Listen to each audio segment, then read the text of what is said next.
छावा चित्रपटाचे दिग्दर्शक लक्ष्मण उत्तेकर यांना उदयनराजे भोसलेंनी फोन केला। छावा चित्रपटातील छत्रपती संभाजीराजांच्या लेझिमवरील नृत्यावर उदयनराजेंनी आक्षेप नोंदवला।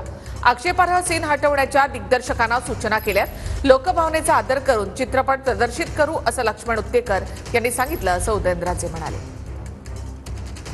आपण जो डायरेक्शन केलंय त्या मूवी पिक्चरचं ते सुंदरच आहे, पण त्यातलं एखादं दुसरं जे काय असेल ते इतिहास तज्ज्ञ जे असतील त्यांना जर आपण थोडंसं विचारात घेऊन केलं तर मला वाटतं की ते जे कारण असताना ते कॉन्ट्रोवर्सी जी होती त्याच्यात थोडंसं एक मला वाटतं त्या लेझिमच्या ह्याच्यावरनं काय झालं असेल किंवा ह्याच्यावरनं जे काय झालं असेल किंवा कोणाच्या आक्षेप असेल ते थोडंसं आपण जरा त्याचं त्या संदर्भात थोडंसं हे करून लवकरात लवकर आपण रिलीज करावा।